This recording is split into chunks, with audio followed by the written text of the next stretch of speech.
Voulons prier. Seigneur béni, tu as fait écrire toutes les saintes écritures pour notre instruction.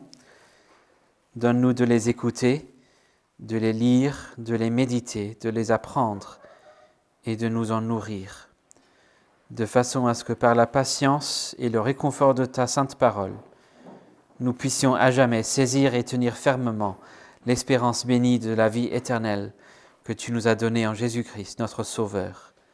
Lui qui vit et qui règne avec toi et le Saint-Esprit, un seul Dieu, dans les siècles et des siècles. Amen. Donc, comme la semaine dernière, nous avons 2 lectures pour ce deuxième message dans notre série de l'Avent sur la paix. La première lecture, c'est dans l'évangile de Matthieu, et c'est à la page 1077, sauf que le chiffre n'est pas sur la page, mais vous trouvez 1078 et vous reculez une page. Évangile selon Matthieu. Et ensuite, pour que vous soyez prêts, ça sera Philippiens chapitre 4 à la page 1290. 1290, Philippiens 4. Donc, Évangile selon Matthieu et les versets 18 à 24. 25 plutôt, pardon.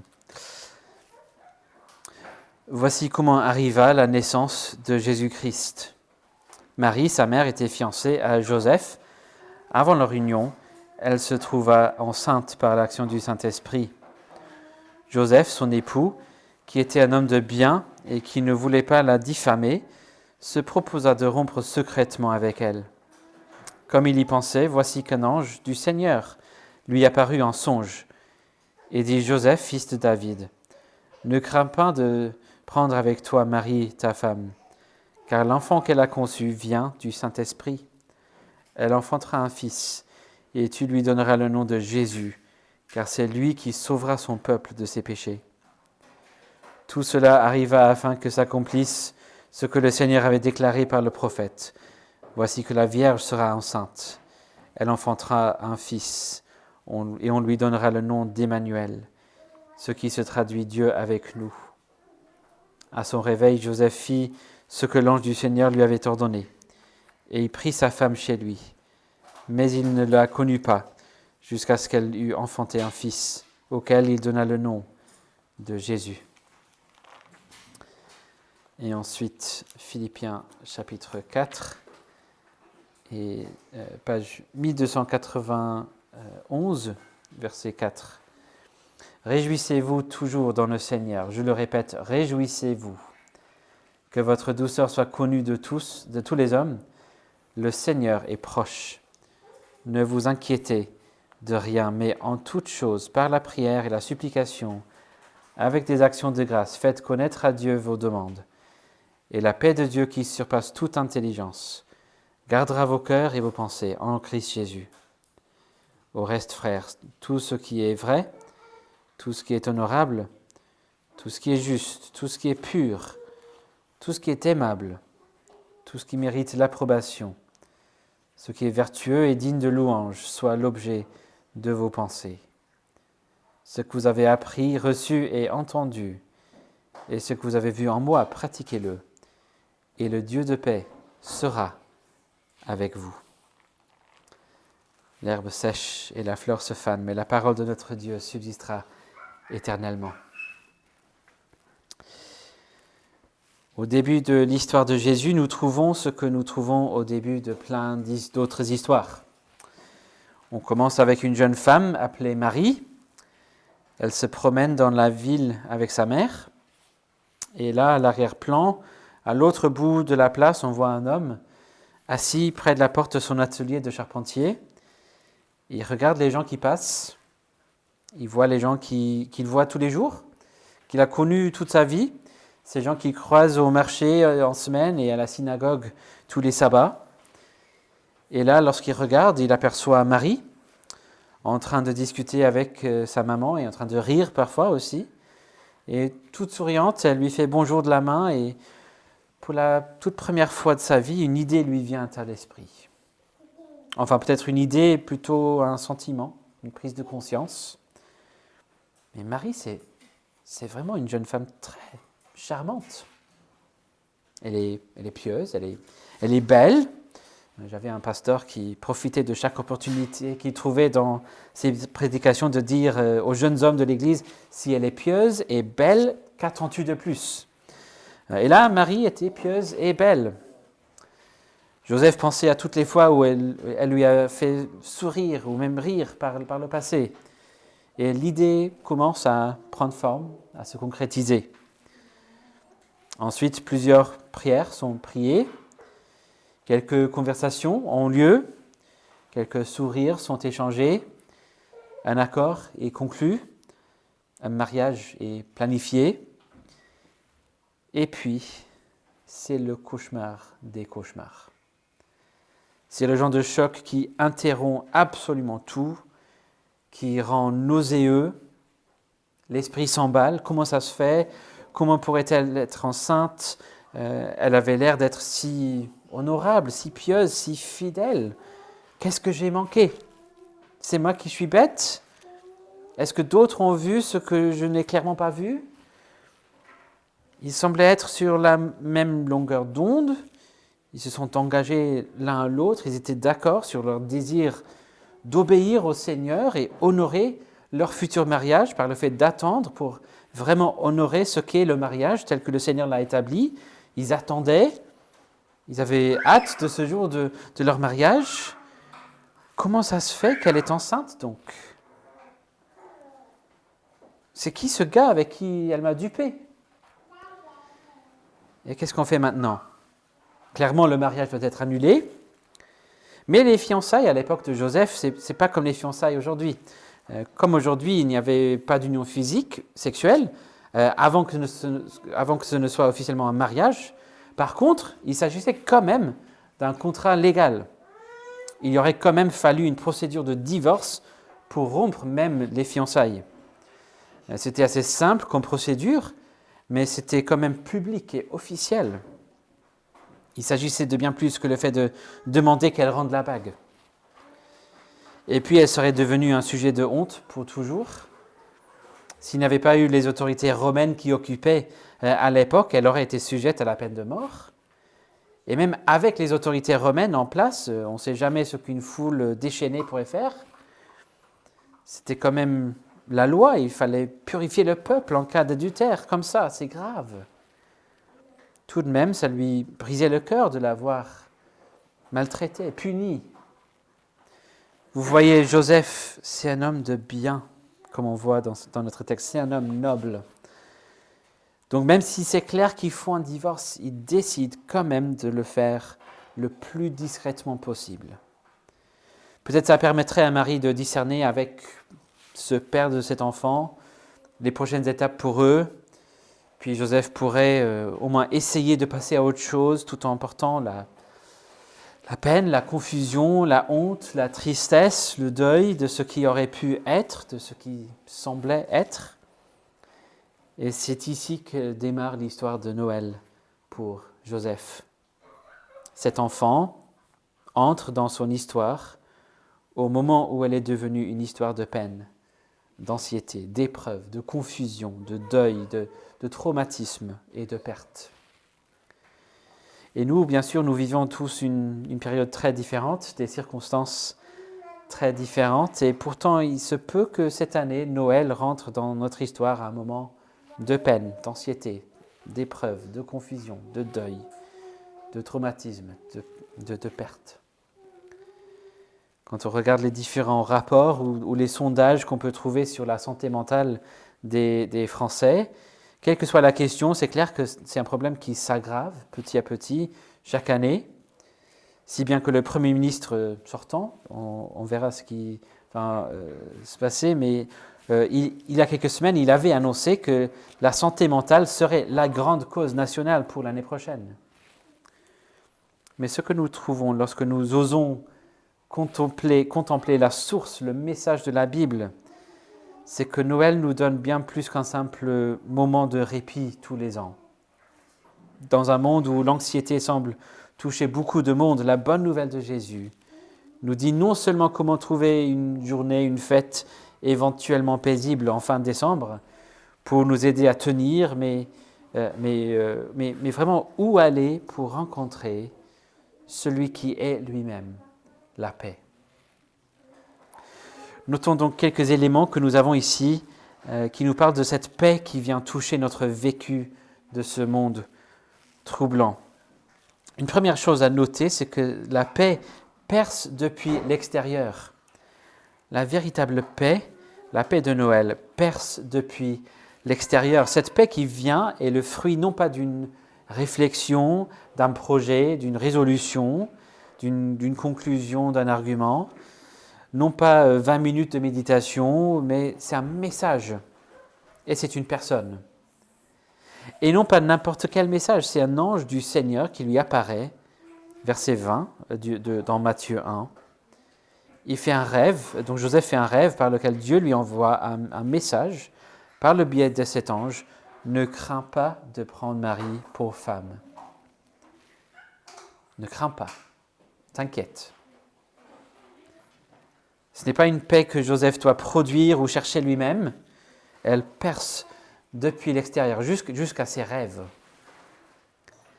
Et plus que la paix qui calme la question immédiate concernant sa relation avec Marie, le message comprend quelque chose de bien plus important. Et important pour tous. Il s'agit bien sûr d'une autre paix bien plus importante. La paix non seulement pour Joseph, mais pour toute la terre.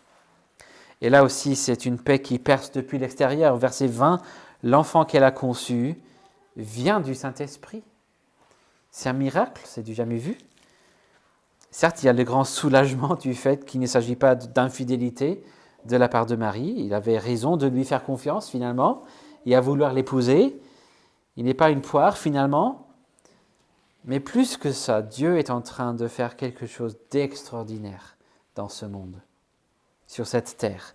Dieu lui-même qui perce, qui envahit. L'Esprit Saint est en train de faire quelque chose qui n'a jamais été vu. Mais c'est quand même quelque chose dont il aurait entendu parler dans Ésaïe, au chapitre 7, que Joseph aurait sûrement connu assez bien, et que Matthieu cite au verset 23. On lit « Voici que la Vierge sera enceinte, elle enfantera un fils, et on lui donnera le nom d'Emmanuel. » Non seulement cet événement, qu'il croyait être un des pires moments de sa vie, est finalement une très bonne chose, mais c'est carrément la meilleure chose. C'est un projet d'Emmanuel, un projet par lequel Dieu agit de faire en sorte que Dieu soit avec nous. C'est la paix qui perce depuis l'extérieur, et il faut que ce soit comme ça. Pour avoir la paix, il faut forcément un miracle, quelque chose qui vient depuis l'extérieur. Il n'y a rien en nous qui pourrait l'obtenir. Avec toute l'utilité que pourrait avoir dans certaines situations, peut-être des médicaments, des exercices de respiration, des exercices mentaux, etc., ça ne pourrait nous aider qu'à un niveau relativement superficiel ou pour un temps limité. Ça pourrait nous aider à mieux gérer certaines circonstances, à gérer le stress par exemple, mais il n'y a rien dans ce monde qui pourrait nous apporter la paix dont on a vraiment besoin, en notre fort intérieur, la paix après laquelle nos âmes soupirent, la paix qui va jusqu'aux racines. Ce qui nous amène à une deuxième chose à noter concernant la paix de Dieu. Elle perce depuis l'extérieur, mais là on voit que cette paix perçoit le vrai problème. La paix perçoit le vrai problème. Et c'est pour ça justement que cette paix s'étend jusqu'aux racines de nos soucis. Cet enfant, cette œuvre de l'Esprit Saint envisage un problème en particulier. Pour ceux qui viennent régulièrement, on le voit constamment dans l'évangile de Marc, que l'on regarde depuis la rentrée. Il y a un diagnostic divin, une explication de la part de Dieu lui-même de notre plus grand problème. C'est vrai que dans des circonstances anxiogènes, des moments qui nous stressent, on pourrait identifier un bon nombre d'éléments qui expliquent notre anxiété, que ce soit une personne, une facture, un système, une loi compliquée, une tâche, une relation, un symptôme, un dépistage, un diagnostic. Tout ça c'est clair que nous vivons dans un monde qui ne manque pas de choses qui peuvent déclencher véritablement et naturellement de l'anxiété. Mais dans ce que fait Dieu ici, il propose de tout changer. Mais il ne change pas tout immédiatement. Tous ces déclencheurs d'anxiété vont rester pendant un temps. Ce n'est pas parce que nous vivons après le temps du ministère terrestre de Jésus que nous n'avons plus ces choses-là. En revanche, il nous donne la chose qu'il nous faut pour faire face à ces choses-là, tout en promettant qu'il y aura une fin qui va venir. Parce que le diagnostic central dont il s'agit, c'est notre relation brisée, détruite, avec notre bon Créateur bienveillant, notre rébellion contre lui. C'est ce qu'on appelle le péché. Depuis que notre père Adam a choisi, de la part de nous tous, de rejeter Dieu, nous vivons dans un état que les théologiens appellent un état de péché et de misère. Et dans notre petit catéchisme de Westminster, nous avons la question, c'est question 19, en quoi consiste le caractère misérable de cet état dans lequel l'homme est tombé? Réponse, par sa chute, toute l'humanité a perdu la communion avec Dieu, elle est sous sa colère et sa malédiction, et ainsi rendue passible de toutes les misères de cette vie, de la mort elle-même et des peines de l'enfer à jamais. Et tout dépend de cette première clause. Par la chute, toute l'humanité a perdu la communion avec Dieu. C'est la chose la plus tragique qui n'a jamais eu lieu. Nous avions été créés pour vivre en communion avec Dieu. C'était le privilège au cœur de ce que ça veut dire d'être créé à son image. Mais nous avons décidé de rompre cette relation si précieuse. Mais voici un enfant qui représente enfin l'accomplissement de quelques centaines d'années de promesses et d'attentes. Voici la mission de cet enfant, c'est lui qui sauvera son peuple de ses péchés. C'est pourquoi il porte le nom de Jésus, l'Éternel sauve. La chose essentielle à faire, c'est de rétablir la communion avec Dieu, enlever cette barrière que nous avons placée entre nous. Ce don qui vient percer le monde est un don de grâce. Et grâce, non pas dans un sens romain où il s'agirait d'une sorte de chose que Dieu donnerait pour vous aider à surmonter et à faire le bien. La grâce n'est pas une substance autre que Dieu lui-même. Mais la grâce, c'est l'amour souverain, la bienveillance de Dieu, la faveur de Dieu envers nous. Hier soir, vers le début du concert qui fêtait la rouverture de Notre-Dame de Paris, une chanteuse sud-africaine a chanté en anglais « Amazing Grace » de John Newton. Et si seulement les gens écoutaient et comprenaient vraiment de quoi il s'agit. Pas une chose qui vous aide à faire le bien, mais quelque chose qui a sauvé même un homme comme John Newton, un ancien esclavagiste anglais du XVIIIe siècle, un des pires des gens, un homme vraiment, vraiment méchant, qui un jour a compris la profondeur et la gravité de son péché, mais aussi la grandeur de la grâce de Dieu en Jésus-Christ. Et donc il a écrit son chant, connu et chanté dans le monde entier, compris, je ne sais pas, mais voici ce que ce chant dit. Combien est doux le son de cette grâce incroyable qui a sauvé un misérable comme moi. J'étais perdu, mais maintenant, trouvé. J'étais aveugle, mais maintenant, je vois. Et c'est la grâce qui avait appris à mon cœur à craindre, et c'est la grâce qui m'a libéré de mes craintes. Combien cette grâce m'était précieuse, le moment où j'ai cru. Je l'ai sûrement déjà cité cette année, mais un autre John d'un siècle avant, John Newton, c'est John Owen, le théologien puritain anglais du XVIIe siècle. Dans son œuvre magistrale sur la communion avec Dieu, il écrit ceci, c'est long, mais ça vaut le coup, je cite. « Le Seigneur donne 7 raisons pour la paix et la confiance des pécheurs. » Ésaïe 54, 4 à 5. « Tu ne seras pas honteuse, Ne sois pas confuse, car tu ne seras pas déshonorée. Mais, dit John Owen, comment cela se fera-t-il? Tant de péchés et pas honteux? Tant de culpabilité et pas confus? Celui qui t'a fait, dit-il, est ton époux, l'Éternel des armées, et son nom est ton Rédempteur et le Saint d'Israël. Il se nomme Dieu de toute la terre. John Owen continue. Voici le fond de toute paix, toute confiance et toute consolation. La grâce et la miséricorde de notre Créateur, du Dieu de toute la terre. Et c'est pour cette raison que si le monde entier se mettait, si je puis dire, à boire la grâce libre, la miséricorde et le pardon, en s'abreuvant continuellement au puits du salut, il se mettait à puiser dans une seule promesse, avec un ange qui se tiendrait là pour crier « Oh, buvez mes amis, oui, buvez abondamment, prenez autant de grâce et de pardon qu'il en faudra pour le monde de péché qui est en chacun de vous. » Il ne pourrait pas faire couler la grâce de la promesse de la largeur d'un cheveu. Fin de citation. Même s'ils prennent toute la grâce qu'il faut, toute la grâce qu'ils trouvent dans une seule promesse, pour le monde de péché en eux, il en reste plein de grâce après. La paix de Dieu voit le vrai problème, le problème le plus profond, celui de notre péché, notre rébellion contre Dieu, la perte de notre communion avec lui, et il se concentre sur ça pour régler ce problème-là entièrement.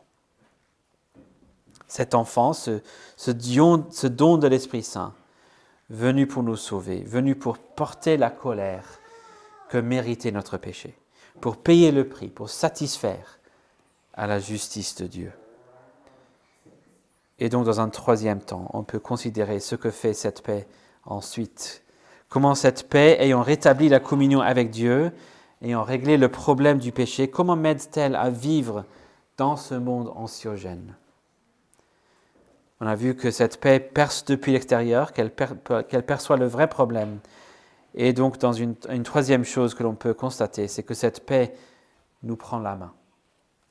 Cette paix nous prend la main. Dans les versets 21 à 23, nous voyons que le pardon des péchés ne servait pas simplement à nettoyer le dossier. Le fait de donner le nom de Jésus, Dieu sauve, le nom qui fait référence au fait de sauver du péché, c'est un accomplissement, dit Matthieu, de la prophétie dans laquelle l'enfant s'appelle Emmanuel. Et si on n'a pas compris ce mot en hébreu, Matthieu souligne l'importance de ce mot en nous donnant son sens, Dieu avec nous. Dieu qui sauve accomplit la promesse de Dieu avec nous. Comme on a constaté, si Jésus est venu pour nous sauver de nos péchés, c'est pour nous réconcilier avec Dieu. C'est pour que Dieu soit avec nous. Il veut être avec des pécheurs.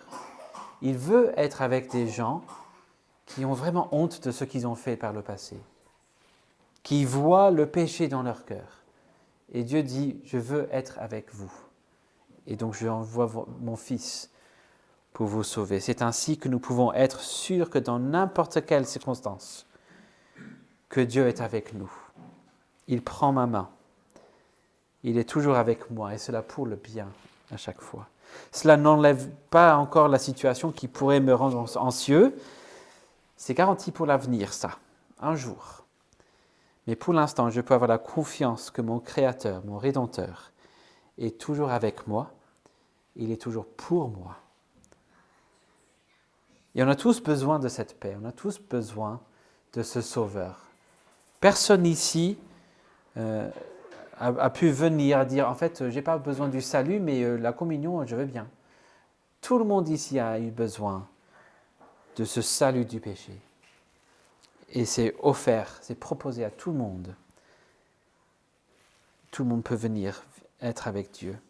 C'est aussi ce que nous avons vu dans la lecture dans Philippiens 4. Ne vous inquiétez de rien, mais en toute chose, par la prière et la supplication, avec des actions de grâce, faites connaître à Dieu vos demandes. Et la paix de Dieu, qui surpasse toute intelligence, gardera vos cœurs et vos pensées en Christ Jésus. Grâce à cette communion rétablie avec Dieu, on n'a jamais à rester seul dans nos inquiétudes. On a quelque chose que l'on peut faire avec ses soucis. On peut maintenant les présenter à Dieu, avec qui nous avons cette belle communion en grâce. Il nous donne une paix qui surpasse toute intelligence, une paix qui nous protège, qui garde le cœur et les pensées par Christ Jésus. Il nous aide à faire face à ces circonstances difficiles en nous tenant la main. C'est une paix qui surpasse. Je ne vais pas toujours comprendre comment fonctionne cette paix. Je ne vois pas comment ça se fait que je ressens cette paix que je vis, mais je sais d'où ça vient. Ça vient de lui. On a un bon Père qui veut entendre nos soucis, qui veut qu'on les remette à lui, qui veut qu'on y fasse face, la main dans sa main bienveillante.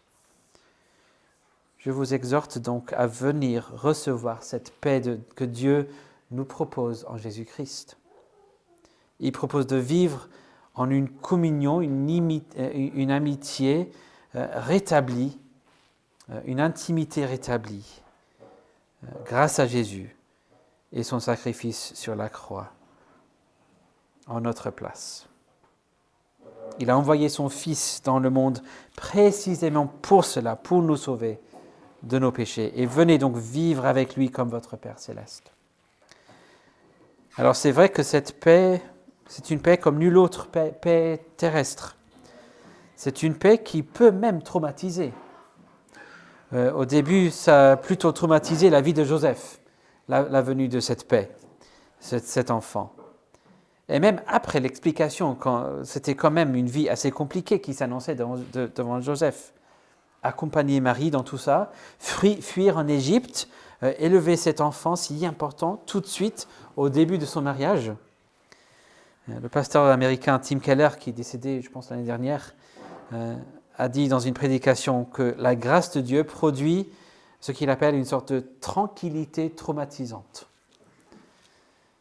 Étrange comme idée, certes, une tranquillité traumatisante, c'est-à-dire que c'est une tranquillité profonde, mais elle vient par le fait de nous montrer notre vrai problème et en nous montrant ce que ça a coûté pour Jésus de porter nos péchés et payer pour eux tous.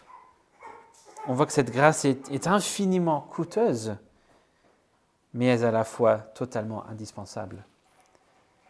Vous avez vraiment besoin de cette grâce, cette paix. Il n'y a aucune autre solution, mais ça a quand même coûté beaucoup. C'est traumatisant, mais c'est quand même la paix. Cette paix exposera des choses dans nos vies qu'elle va bouleverser. Il y aura des choses qu'il faudra changer. Il y a des choses qui vont changer, tout simplement. Mais tout en promettant que ça fera du bien et que c'est pour notre bien éternel surtout. Cette paix céleste est aussi quelque chose qui transforme, elle nous aide à faire face aux circonstances pénibles de ce monde. Et même si on ne trouve pas tout de suite qu'on n'est jamais anxieux, on trouve quand même que c'est une anxiété transformée. On a quand même un fondement de paix dans la communion avec Dieu qui nous met un peu d'acier dans la colonne vertébrale et un peu de chaleur dans le cœur. C'est une paix qui nous laisse savoir où aller. Et ainsi, c'est une paix qui transcende ce monde et qui transcende les différentes circonstances qui rendent cette vie si compliquée. Une paix qui nous aide à espérer le jour où cette paix sera totale.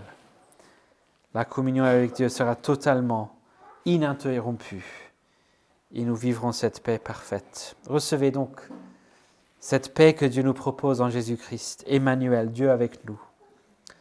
On n'a pas à chercher à produire cette paix en nous-mêmes, soit par le fait des œuvres bonnes, où on ne pourrait jamais en faire assez, soit par un système de techniques religieuses ou méditatives. On n'aura jamais assez en nous-mêmes pour produire la paix qu'il faut, et surtout pas pour établir la communion avec Dieu, parce qu'on n'aura jamais assez en nous-mêmes pour cela. Mais Parfois, les théologiens utilisent l'expression en latin extra nos, c'est-à-dire à l'extérieur de nous-mêmes. La solution se trouve toujours à l'extérieur de nous-mêmes. La paix, la grâce vient depuis l'extérieur. Ce dont on a besoin, la grâce, la paix, la foi, tout cela est extra nos. Ça nous vient comme un don de Dieu, un don gratuit, libre depuis l'extérieur. Recevez donc ce don de paix. C'est-à-dire tout simplement, adressez-vous à Dieu par la prière. Dites-lui que vous vous confiez à lui, que vous lui confiez vos soucis et que vous lui demandez pardon pour vos péchés. Vous demandez son aide pour grandir, pour avancer dans la sainteté. Confiez-vous à Jésus, notre paix.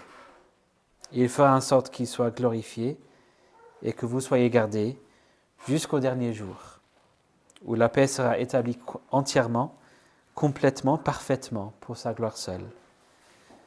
Amen. Prions. Merci notre Père pour la paix que tu nous donnes en Jésus-Christ, nous pécheurs misérables.